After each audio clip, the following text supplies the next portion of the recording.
Reviews of Fast X and the remake of The Little Mermaid on this episode of the Movies Past and Present podcast.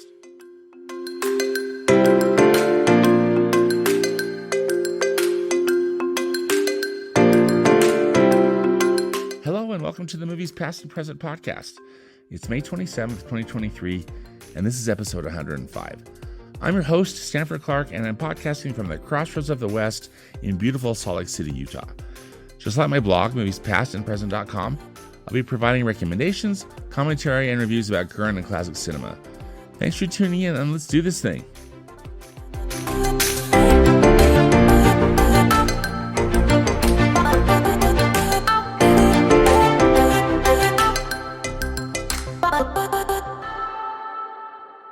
All right, we've got two reviews this week. First up is Fast X or Fast 10, whatever you want to call it, which is the latest film in the Fast saga, as Universal Pictures is wanting to call this film series. Actually, in this long-running film series, I mean, if you can believe it, the first Fast and Furious film came out in 2001, if I'm not mistaken. So anyway, this thing's been going on and hugely popular around the world. I think each film just gets dumber and dumber. Nothing can really top the last episode, F9, where they sent a couple of the team members into space into a Pontiac Fiero with a big rocket engine attached to the top. I mean, I know you just can't take these films seriously, but come on, that was so stupid. Anyway, this film is a bit of a departure, I have to say. I mean, it's just more of the same stuff that the people seem to love. Just cars, explosions, crazy action sequences, cars dropping out of airplanes and all sorts of stuff. And then, of course, the ongoing relationships between Dom Toretto, who's played by Vin Diesel, and his crew. So this film, I got to tell you, though, is a bit of a departure. It's still got all the kind of ridiculous stuff that makes up a Fast and Furious movie. But what I like about it is that I just thought the story just went in a more interesting direction. So we're introduced in this film to a character named Dante, who's played by Jason Momoa. And Dante happens to be the son of the drug lord that Dom and team took out in the film Fast 5. And this dude is crazy, super colorful, think like almost like a James Bond style kind of villain, and he wants to exact revenge on Dom and the group for killing his dad. So the Dom and team, they get framed for something, which I'll keep the spoiler free, and basically are just on the run from the law and from Jason Momoa's character, from this Dante. And it just, sure, maybe it sounds like it's more of the same, but these other Fast and Furious films, particularly like the last three, they've turned these characters into like a James Bond type of thing. I mean, again, I was comparing, Jason Momoa to the James Bond villain, but for, Vin Diesel and his team to go travel around the world and do these capers, I don't know. There's just something about still, I think, just staying in Los Angeles and having a street racing and a crime movie. I guess you just can't do that, 10 times. But, then there's always Pontiac Fieros in outer space. So, what do I know? But the plot to me was a lot more interesting, and it put the characters, I just think, in a different kind of situation where they're really kind of fighting for their lives, and they get put in challenging situations, and everybody's back. Michelle Rodriguez, Jordana Brewster, Tyrese Gibson, Ludacris. Also, Dom and Mia's long lost brother, Jacob, who's played by John Cena. He's in the film, and he's very good. Soon Kang is back as Han. We've got some new characters too. Brie Larson is in the film. She works for the agency. If you're, familiar with some of these last ones, that's that kind of mysterious organization that Kurt Russell was a part of. So anyway, there's just lots of characters, lots of action, lots of explosions. But I just think the introduction of this new villain, Dante, really put the film on an interesting trajectory. Now, this film, as you've probably heard, it's actually the first one of a kind of a final trilogy, so they tell us, this particular group of characters within the Fast saga. So we'll see what actually Universal decides to do, because anything can happen. Anybody can come back to life. Anybody can pretty much. It's weird because just for the most part, everybody's invincible, I guess, until they're not. But welcome to the world of the Fast saga. But if you just want kind of a fun popcorn movie, and with lots of car chases, lots of interesting locations, and these characters that we know quite well, I say Fast X was definitely a solid film in this film series. Still, my favorite is, speaking of, is Fast Five. That one was just so good, so solid, so entertaining, and I thought it just had still like the right tone where, it's outrageous the stuff that they do, but it still felt grounded somewhat in at least the laws of gravity and physics and stuff. So anyway, definitely if you're if it's your thing, I think Fast X will hopefully deliver for you.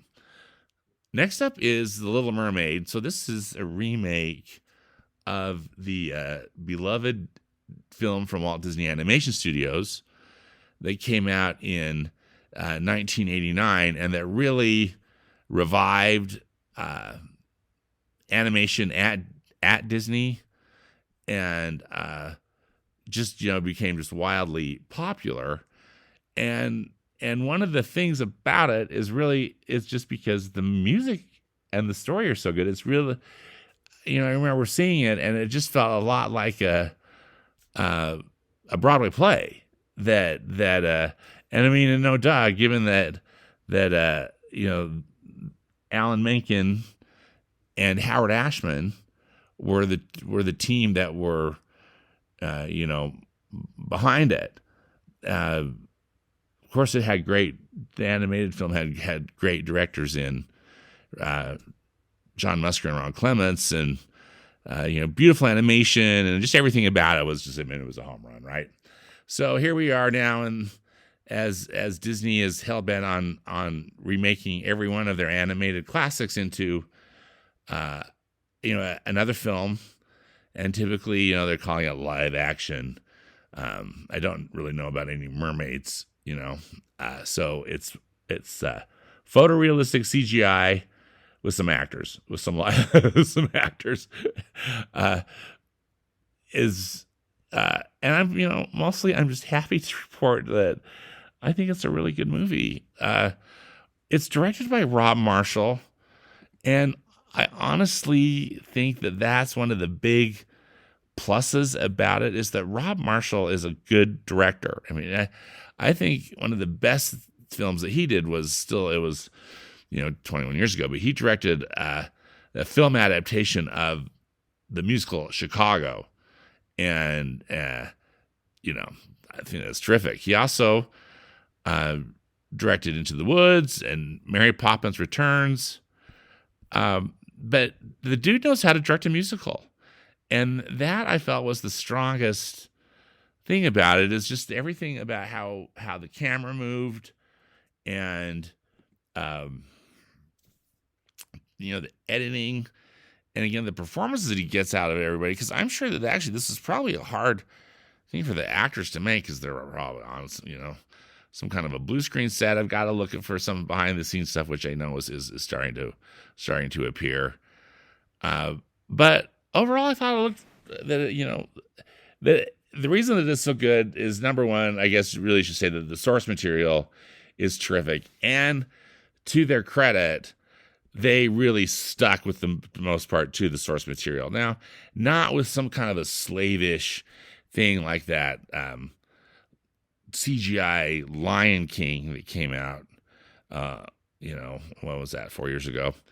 See, I thought that the Lion King was heinous, because it was basically just a shot-for-shot remake with these emotionless CGI animals. And sure, the voice performances were good, but I don't know. And then and Beyonce was in it. Hello, Queen Bee. But this movie, this Little Mermaid remake, just was so charming. Now, I think also kudos to the screenwriter David McGee, who really adapted this film. I just thought in a smart way. Again, stayed very true to the original, but just added a few little things here and there that I thought made it interesting.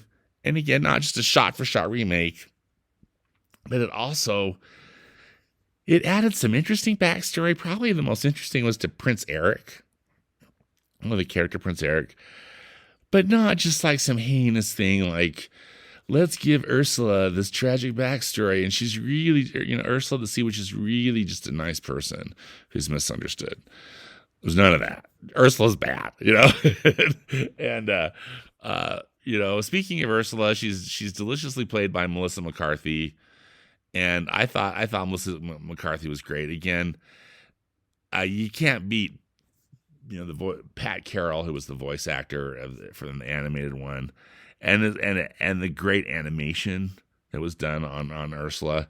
But I thought they did a nice job, and Melissa McCarthy, I thought she nailed it. Javier Bardem plays King Triton, and he's fine.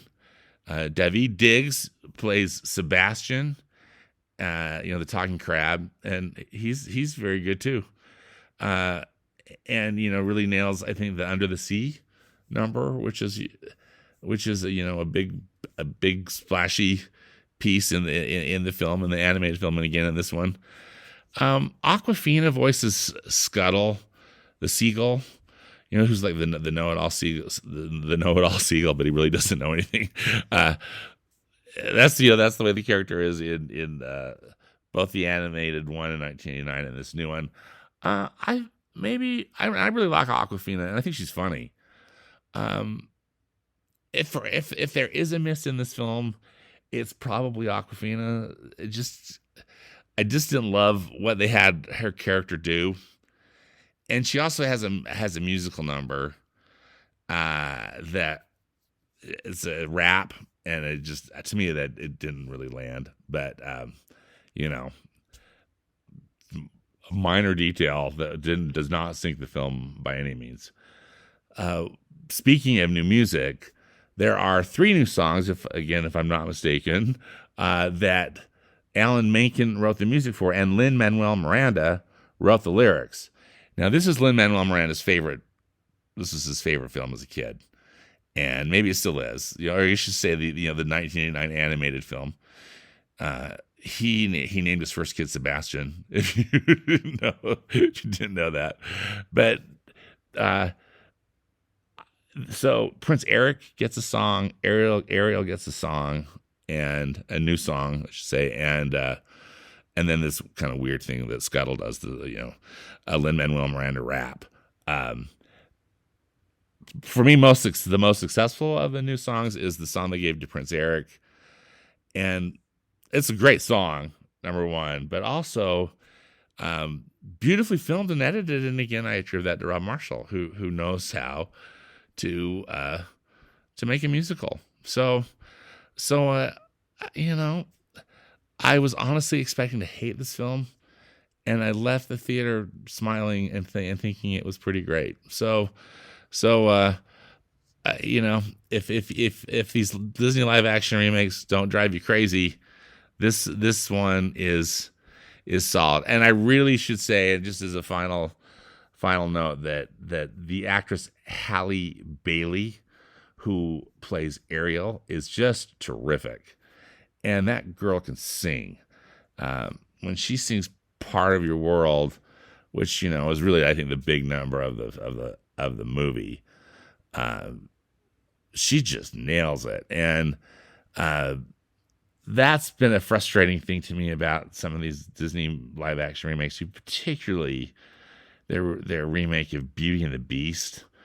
Oh my gosh, hiring these actors that can't sing and then just auto-tuning them to death.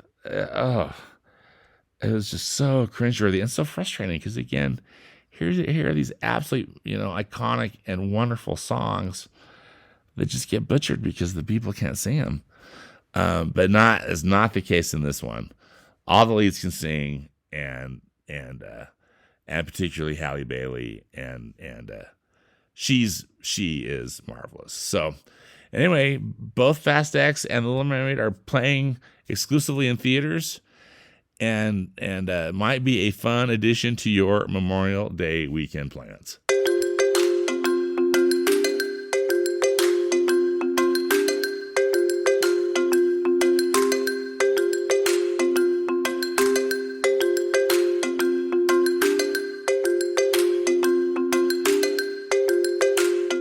Okay, in Classic Cinema Corner, let's talk Indiana Jones for a minute. So, as you're probably aware, there's a brand new Indiana Jones film starring Harrison Ford. It's coming to theaters June 30th. It's called Indiana Jones and the Dial of Destiny. I'm so stoked for this movie, and my fingers are crossed that it's going to be good. But one nice thing that Lucasfilm and Disney, which is now the owner of Lucasfilm, is doing is they're putting all four of the quote unquote original Indiana Jones films on Disney Plus, starting on May 31st. So that is, I think, fantastic. So it's Raiders of the Lost Ark, Indiana Jones and the Temple of Doom, Indiana Jones and the Last Crusade, Indiana Jones and the Kingdom of the Crystal Skull. So all four of those are going to be on Disney Plus starting next week. So that will be a fun way to catch up, I think, on all four of those movies, because I really want to see them. But also, the OG film, Raiders of the Lost Ark, is coming to theaters. It's through Fathom Events. So on June 4th and on June 7th, Raiders of the Lost Ark again on the big screen. So I am so geared for this, because this is Raiders of the Lost Ark is just one of my all-time favorite films. It's directed by Steven Spielberg.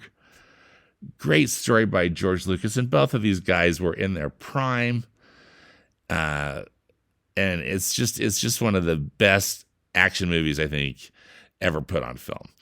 It's an homage to the serials that both Steven Spielberg and George Lucas watched in movie theaters when they were kids.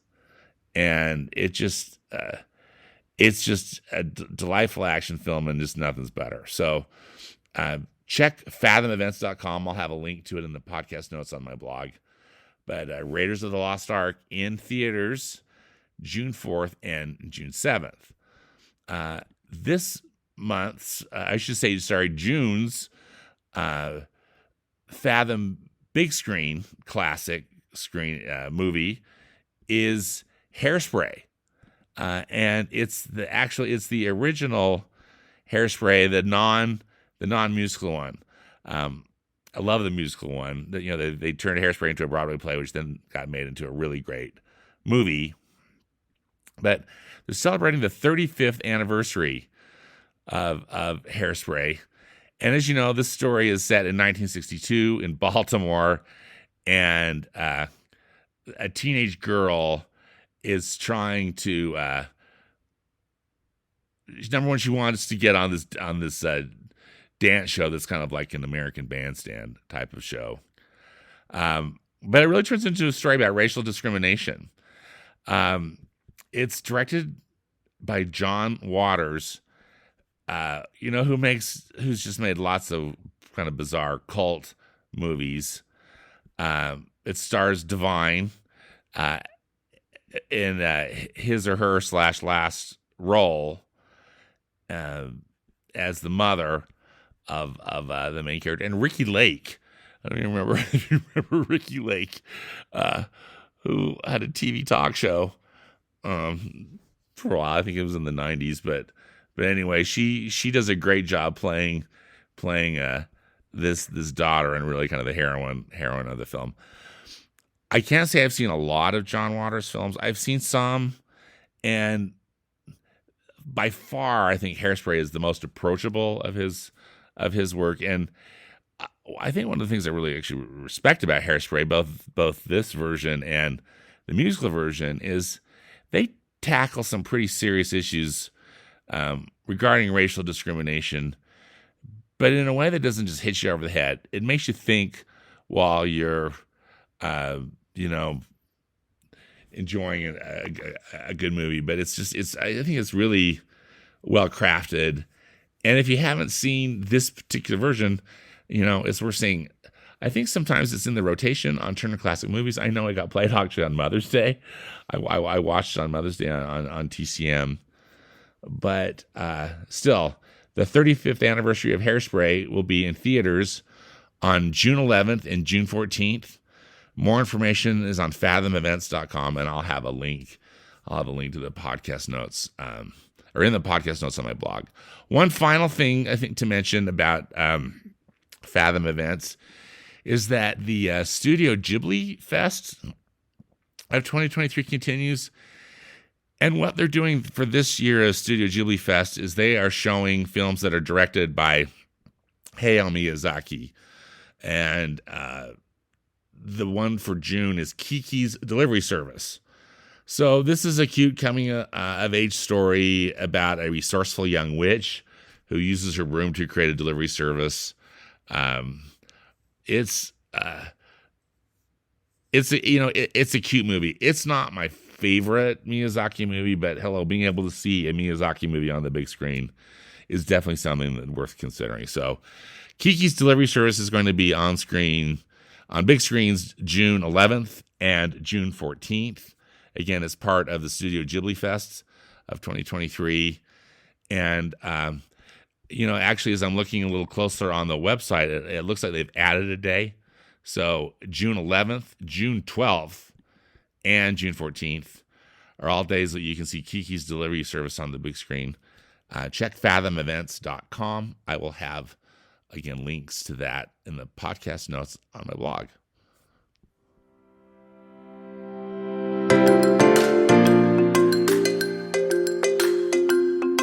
Well, that does it for this episode of the Movies Past and Present podcast.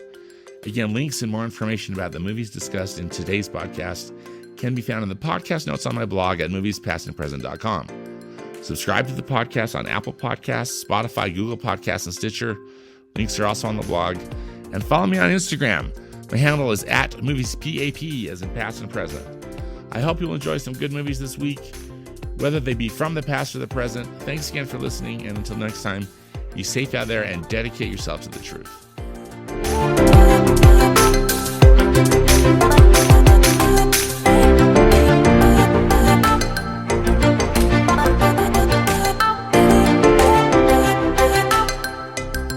Bye.